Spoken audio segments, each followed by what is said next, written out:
أعوذ بالله من الشيطان الرجيم بسم الله الرحمن الرحيم الحمد لله رب العالمين والصلاة والسلام على من أرسل رحمة للعالمين سيدنا وحبيبنا محمد بن عبد الله وعلى آله وصحبه ومن تبعهم بإحسان إلى يوم الدين. Chers frères et sœurs en islam, Assalamu alaikum wa rahmatullahi ta'ala wa barakatuh. C'est avec un réel plaisir que nous initions avec vous, Inch'Allah, ces quelques séries de vidéos dont vous allez bénéficier ces prochaines semaines, Inch'Allah, dans lesquelles nous essaierons de traiter de quelques thèmes attrayant à l'actualité, mais aussi à notre vie quotidienne ici en France et à la vie quotidienne de tout un musulman de par le monde. Nous allons commencer ce thème, Inch'Allah, nous commencerons cette série par ce thème très important pour nous tous, qui est la piété filiale. La piété filiale dont Allah subhanahu wa ta'ala a consacré une large part dans le Saint-Coran et dont le prophète sallallahu alayhi wa sallam n'a cessé d'évoquer dans ses hadiths. Et pour cela, nous nous attellerons à expliquer le verset du Saint-Coran dans la sourate Al-Isra, le voyage nocturne, où Allah subhanahu wa ta'ala a évoqué de la façon la plus éloquente, de la façon la plus douce, d'une façon très belle, cette relation qui doit exister entre les enfants et les parents. Mais avant cela, il est très important pour nous tous de reconnaître et de louer Allah subhanahu wa ta'ala dans ses bienfaits. Tout d'abord, son immense bienfait d'avoir fait de nous des musulmans. Nous le remercions, nous disons Alhamdulillahi Rabbil Alamin. Nous le remercions de nous avoir laissé grandir avec nos parents. Nous prions Allah subhanahu wa ta'ala de couvrir de sa miséricorde infinie nos parents qui nous ont dévancés. Nous prions Allah subhanahu wa ta'ala de couvrir aussi de sa miséricorde infinie ceux qui sont restés avec nous. Nous le demandons la permission et la capacité de pouvoir répondre à son appel lorsqu'il nous a appelés à cette piété filiale dont nous allons parler tout de suite. يقول الله سبحانه وتعالى في سورة الإسراء بعد أعوذ بالله من الشيطان الرجيم بسم الله الرحمن الرحيم وقضى ربك ألا تعبدوا إلا إياه وبالوالدين إحسانا. Dans cette première partie de ce verset de la sourate Le voyage nocturne, Allah subhanahu wa ta'ala décrète. Il informe le prophète sallallahu alayhi wa sallam d'un décret qu'il a décrété. Il dit, et ton Seigneur a décrété que tu n'adoreras point à part Allah subhanahu wa ta'ala. C'est-à-dire qu'il n'y aura pas une autre divinité. Il n'y a pas eu, il n'y en aura pas une autre divinité digne d'adoration à part Allah subhanahu wa ta'ala. Cette première partie de ce verset est toute l'essence, elle contient toute l'essence du message du prophète sallallahu alayhi wa sallam, à savoir l'adoration d'Allah subhanahu wa ta'ala dans l'unicité la plus parfaite. C'est le tawhid. Mais le thème d'aujourd'hui n'est pas le tawhid, juste ce qui vient tout de suite après dans ce verset. Allah subhanahu wa ta'ala dit wa bil walidayni ihsana, et tu seras bon envers ton père et ta mère. C'est ce que les savants appellent la piété filiale. Et c'est ce qui nous intéresse aujourd'hui. Pourquoi cette piété filiale? Si nous essayons de nous intéresser à cette piété filiale, non pas à la lumière du Coran et de la Sunna, mais à travers le concept de la relation parent-enfant, vu par les psychologues d'aujourd'hui, vu par le monde contemporain, mais aussi vu par le vécu. Pourquoi Allah subhanahu wa ta'ala a insisté tant et a raccroché son adoration, lui, à cette piété filiale? Tout d'abord parce que le monde dans lequel nous vivons, si nous nous intéressons actuellement, le monde dans lequel nous vivons, nous renvoie à des préparatifs vers le futur. Le passé est le passé, on ne peut pas y revenir. Le présent, nous y sommes, nous sommes en train de nous battre avec, mais nous nous préparons le plus souvent pour le futur. L'exemple le plus parfait, c'est que nous épargnons pour les jours difficiles, nous investissons pour l'avenir, nous investissons dans l'éducation de nos enfants, nous nous préparons pour notre vieillesse et puti ponti. Alors que les parents, quand nous nous intéressons à eux en faisant attention, souvent la première pellicule qui apparaît, la première lecture qui peut apparaître dans notre monde contemporain, c'est que ces parents appartiennent au passé. Parce que ce sont des temps qu'on a vécu avec eux. Et souvent, ils ne sont plus aujourd'hui dans une logique de production, mais plutôt dans une logique de consommation. Et les économistes diront que c'est plutôt une charge pour nous. C'est pourquoi Allah subhanahu wa ta'ala a tenu tout de suite après, ici, son adoration, nous ramener à quelque chose qui ne vient pas forcément tout de suite à l'esprit dans notre monde contemporain, ici, dans lequel nous vivons. Allah subhanahu wa ta'ala nous rappelle ici que ces parents n'appartiennent pas au passé, mais ils appartiennent plutôt au futur, c'est-à-dire à notre vie après notre vie sur cette terre. C'est-à-dire que tout ce que nous faisons pour Allah subhanahu wa ta'ala dans son adoration, il faudrait que tout de suite nous ouvrions cette parenthèse aussi qu'est la piété envers nos parents. Bir. Allah subhanahu wa ta'ala utilise ce mot, le bir, dans plusieurs versions, dans plusieurs passages pour nous parler des parents. Birrul walidain, la piété filiale. Et ce mot bir, Allah subhanahu wa ta'ala l'a utilisé pour lui lorsqu'il nous parle de la piété envers lui. Donc, nos parents avec lesquels nous vivons, ou nos parents qui sont passés, sachez mes chers frères et sœurs qu'ils ont des droits sur nous. Le premier des droits que ces parents ont sur nous, c'est l'obéissance envers eux. Vous me poserez tout de suite, ou la première question qui va apparaître, quelle est cette obéissance que je dois à mes parents? Cette obéissance, si on veut savoir jusqu'où elle peut aller, on peut s'intéresser à l'histoire d'Ibrahim et son père.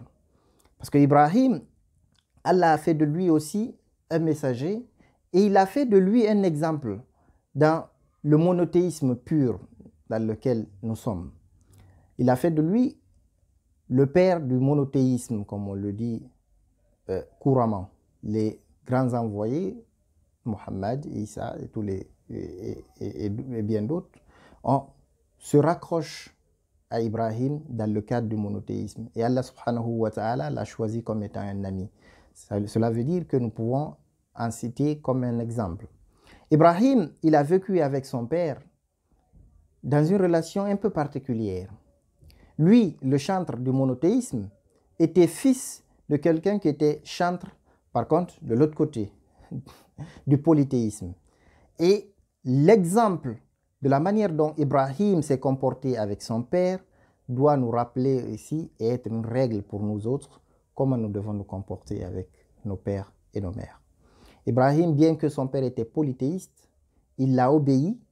Il a obéi jusqu'au bout et il n'a pas été jusqu'au boutiste. Il a été jusqu'au bout de l'obéissance, mais il n'a pas été jusqu'au boutiste dans l'adoration de ses idoles. C'est-à-dire qu'il a trouvé un moyen pour se soustraire de l'adoration de ses idoles tout en se conformant à ce que Allah subhanahu wa ta'ala lui a dit d'obéir à ses parents. C'est là toute la subtilité qu'on doit trouver, nous autres, pour savoir quelle est la relation que nous devons avoir avec nos pères et nos mères.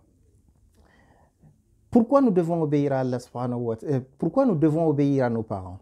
Un, parce que c'est une injonction d'Allah subhanahu wa ta'ala. Et deux, parce qu'ils le méritent. Posez-vous la question de tout ce que vos parents ont fait pour vous.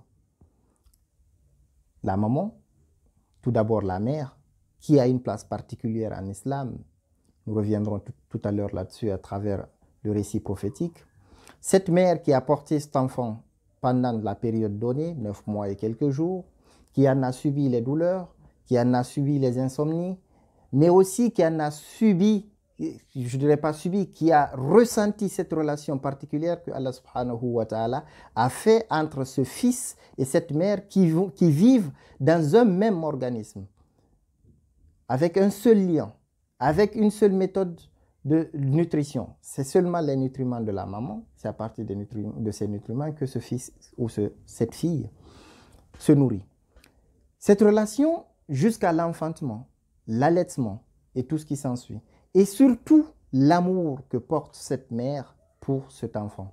Cette mère qui est prête à se priver de tout pour que l'enfant puisse avoir quelque chose.